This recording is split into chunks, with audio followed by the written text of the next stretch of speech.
Is Trae Young getting the bad rap from the media? And is Luka Doncic really that much better than Trae Young? Or why is the coverage of these two players that much different? So just for context, Trae Young just had an interview with Draymond Green, and Draymond Green, being the great interviewer that he is, he went straight into it, provided a safe space for the players to express themselves, and it was still good enough to ask the tough questions. So they went through it all about Trae Young, about his past as a basketball player, what he had to undergo for him to go pro and being so great as a little guy in the league, his perception, him being the villain, everything, and eventually he asked about Luka Doncic. So take a listen to what Trae Young got to say, and then we're gonna come back and react to it. The two are always compared because of the draft day trade. And the reality is when you take a step back, you're very close in points. I think you probably lead in assists. Yeah, I'm for sure. But the narrative out there isn't the same. Talk to me about that. I don't even stress over it no more. I know the real ones get it. I feel like for me, once I win a championship, it'll even open up more eyes to what I've really done, especially to some of my peers that I'm compared with. To be honest with you, I have no hate towards nobody, especially Luka. We talk all the time. We got a lot of love for each other, a lot of respect for each other. It's different agendas and the way people look at certain people is different. To be honest, I don't get caught up into it. I feel like eventually people are going to understand what it is and realize that it's not that far off. We kind of do the same things. We're different in size, but I mean, he can play. Like I can play. You know what I'm saying? We can both hoop. So at the same time, that's just what it is. So, all right. So y'all heard Trae Young, and I thought he made some valid points overall. Because they are close when it comes to styles of basketball play, and obviously they will always be linked forever because of what happened on draft night, but I believe they have the same qualities and the same flaws, so they are similar type of players. Now we got to be honest, man. Trae Young, I do think you are getting a very bad rap from the players and from the press, from the media. You are not an overrated player. I believe at this point he is actually underrated. This guy is, to me, a top 25 to top 20 player in the game right now. Can score at a very high clip, although the efficiency can be iffy sometimes. Still one of the best scorers that we have in our games. Also one of the best passers. He got to take better care of the ball. And he was able, to take his team to the conference finals as the best player on the team. And for point guards, it's not a lot of point guards in this league that can say the same. It's only Stephen Curry who did that. Chris Paul, but he wasn't really the best player when he did it with the Suns. James Harden, but James Harden, that's the same stuff, like he's an all-time great player. Damian Lillard did it just once in his career. Russell Westbrook went to the finals one time in his career, and that's it. So that is a fit. And Luka Doncic, his highest performance in the playoffs so far was reaching the conference finals.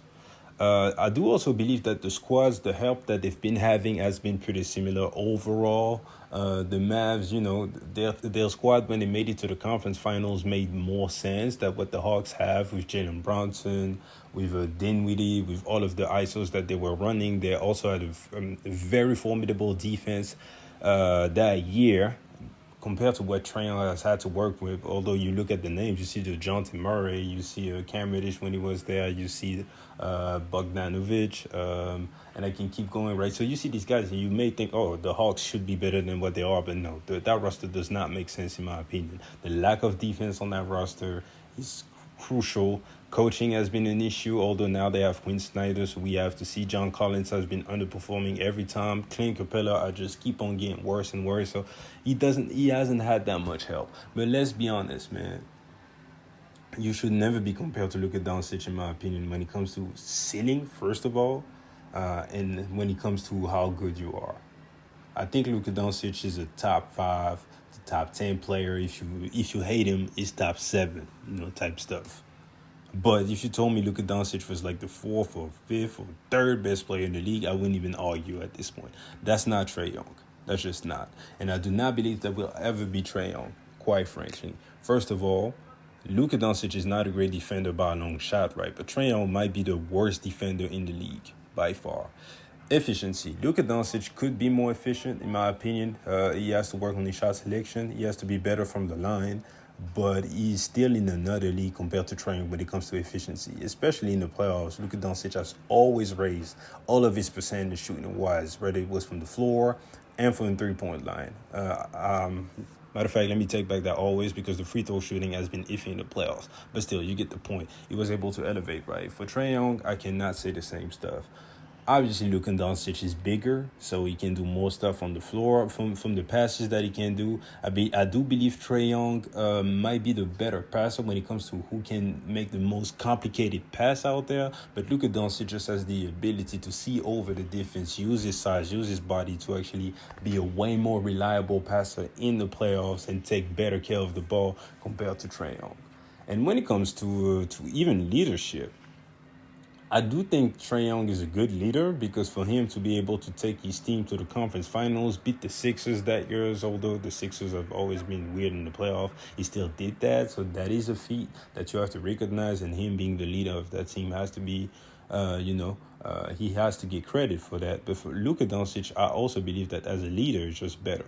Just hearing what the players say about him saying that as a rookie coming in, he wasn't even from there. He would take all these teammates, take them out, make sure that everyone is cool, hanging together.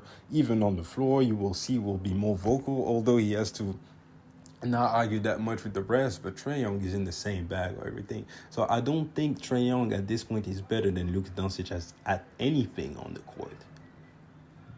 Like, Trae Young's biggest strength are Luka's biggest strength, and they do it, on similar level, or Luka is always better. And I didn't even bring up the rebounding, because that's not even fair to Trae Young, but still, they play the same position, and Luka can go out there and get you 10 rebounds a game if you really focus on it, while Trae Young obviously could never do that. So it's not a conversation. So, again, let me just say, Trae Young is getting the bad rap from the media, but when it comes to Luka, man, you gotta let that go. You are not the same caliber of players. Luka is generational, I believe, although he hasn't really accomplished anything yet. I do think that at some point he will.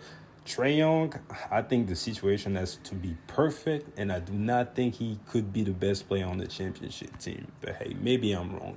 Get in the comment section, give me your thoughts. Do you agree with me? Do you disagree? Break down your opinion. And yeah, please like the video and subscribe to the channel, and I'll see you guys later. Peace.